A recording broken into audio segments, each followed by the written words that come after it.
Hello lovely people and welcome to today's video. I'm reviewing the 9 books that I read in February, so let's go.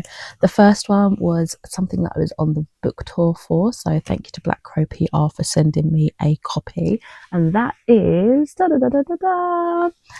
Maria the Wanted by V. Castro, and I gave this one a 4 out of 5 stars. This is following newly turned Mexican vampire Maria, who is not just out for blood, she wants answers. She's drawn into the world of ancient vampires and deadly conspiracies, also thrown into the sights of the dangerously seductive devil. Amongst this all, Maria must find a way to fight for herself and all of humanity. I have a video that I'm hoping to do, if I haven't already posted it, I can't remember, doing a full video review for this. I really enjoyed it. I had a great time reading this, and I think V. Castro is quickly becoming one of my favourite authors. I'm really enjoying the works that she's putting out, so definitely recommend this one. Next book that I picked up, well, the next 3 books I was kind of on a unintentional zombie kick. So the first 2 that I'll talk about are from a duology, and this is the All the Rage duology by David Hardy. So it consists of All the Rage and Consumed by Rage, and the first book I gave a 3 out of 5 stars. These are books that I've had on my Kindle Unlimited for ages, and I was like, why can't I borrow any more books? What's happening? I realized I maxed out because I had all these books back before I understood really what Kindle Unlimited was, and I was like, oh, 3 books, I like the sound of that, I'll add that. And I didn't realize it was like a borrowing system, so I've maxed it out with all these books that I added ages ago, and I thought, let me just try and get through some of them. Anyway, childhood trauma doesn't change people, it breaks them. Nathan Burns would be no different. Once a caring teen, now a diagnosed sociopath in the state paternity for murder, escapes during this outbreak of like a zombie virus. Think of The Crazies, that movie. That's more the type of zombies we're dealing with. They're filled with rage and they're like irrational and they just want to kill. They're not even doing it to eat. It's fueled by violence and anger. Found this interesting enough, of course, to pick up the sequel, and the ending to be totally unexpected with an onslaught of twists and turns.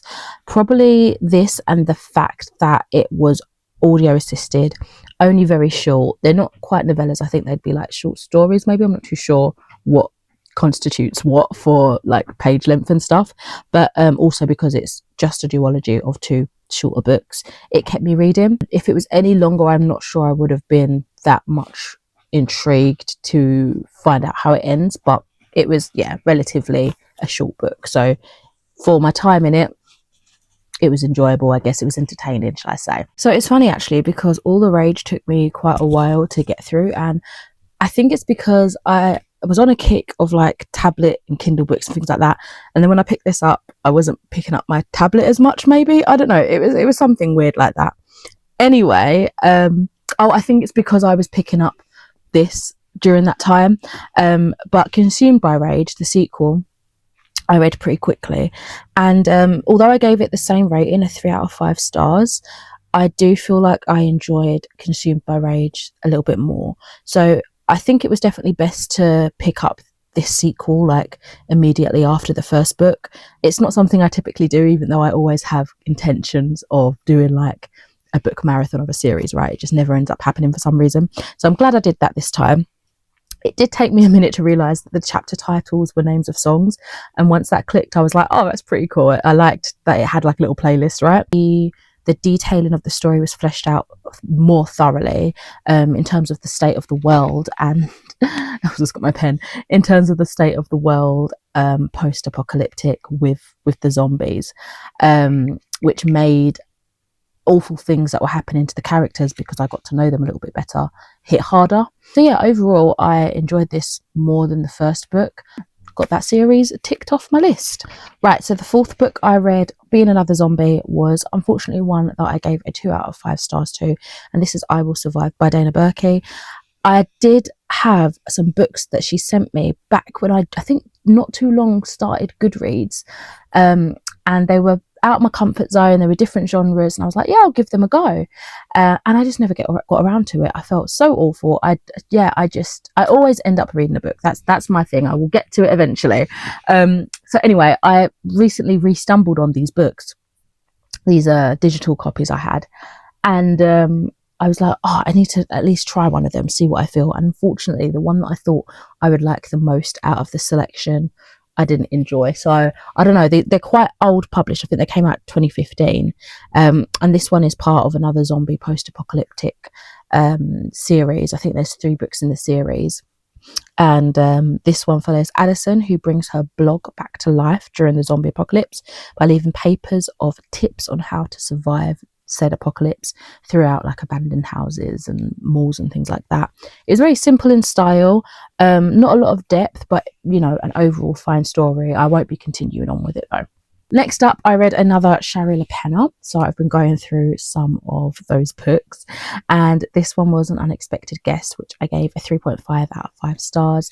We have a weekend retreat at a cozy mountain lodge, which is supposed to be the perfect getaway. But when the storm hits, no one is in fact getting away. This was very spiral inducing, very thrilling.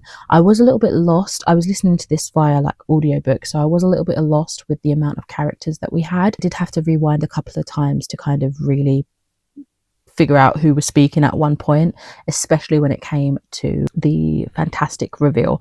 We just got to this point and I was like, hold on a minute, how did we get there? So I had to rewind at least a chapter just to properly place myself in the world. But yeah, the audiobook in specific was very engaging, and yeah, I thoroughly enjoyed this story. Read The Tarot Reader of Versailles, and I have a video coming out about this in about a month or so, so I'll leave all my thoughts for that video. But this was a 5 out of 5 stars read. I really enjoyed it. Just a quick brief on the blurb. She can see the future, but can she change it? Set against the backdrop of the French Revolution and the Great Rebellion in Ireland, entwining dark folklore with tarot mysticism. This is a novel of fate and free will, where allegiances and romances can be forged or broken by the turn of a card. And yeah, this was fantastic. Loved the genre bending. Really liked our 2 main characters, how they were both fighting for a cause they believed in, and they were very different causes. Another book that's going to be having its own video is The Paris Express by Emma Donoghue, and this is the first book that I've read by Emma Donoghue. I've been wanting to read The Room for so long, and there's been definitely a couple of books that have come out in recent years that I've been interested in, like I think it's The Pull of the Stars, and there's another one that I can't remember. I can see the cover in my head, but I can't remember what it's called.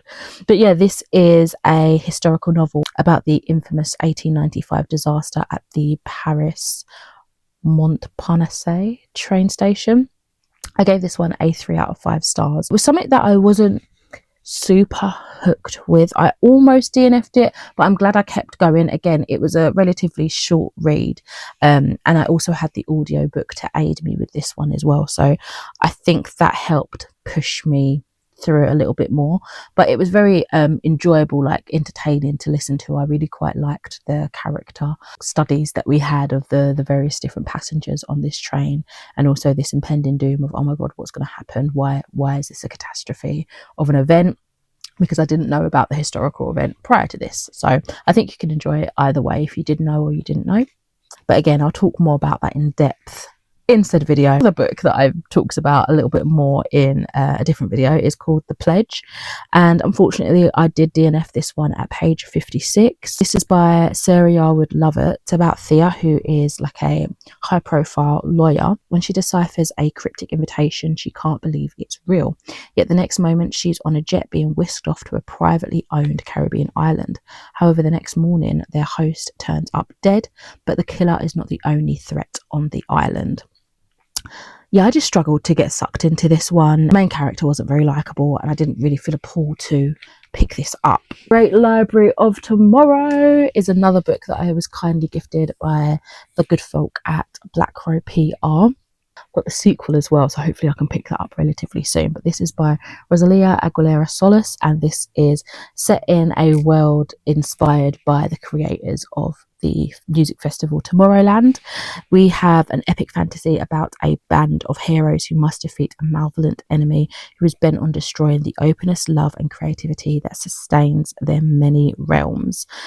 Oh, I gave this a 3.5 out of 5 stars, and I had a really fun time.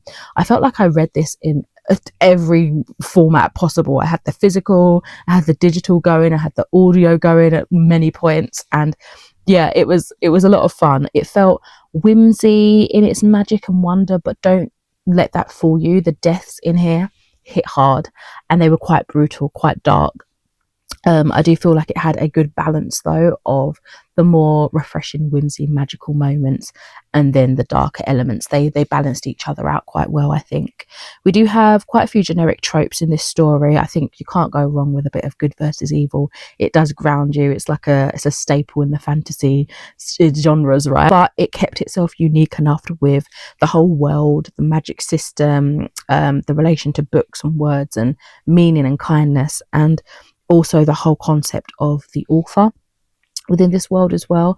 It added that little bit of difference to otherwise typical trope that you'd see quite frequently within fantasy. The ending did get me pretty choked up, and I'm looking forward to seeing how the story continues and unfolds further in the second book. Okay, finally, the last book I read is also another book that I'm going to be talking about for a separate video, but this was Glyph by Ali Smith.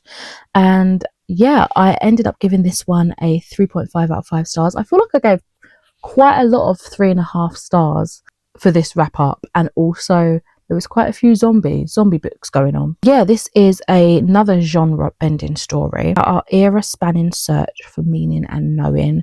We're following a pair of siblings in a uncertain near future, a story of new boundaries drawn between people daily, a not very brave new world, and yeah, add in 2 children and a horse and you've got yourself Glyph. Again, I'll talk more into depth about this in that video that's upcoming, but it kind of made me feel sad and melancholy, and I had loads of feelings reading this.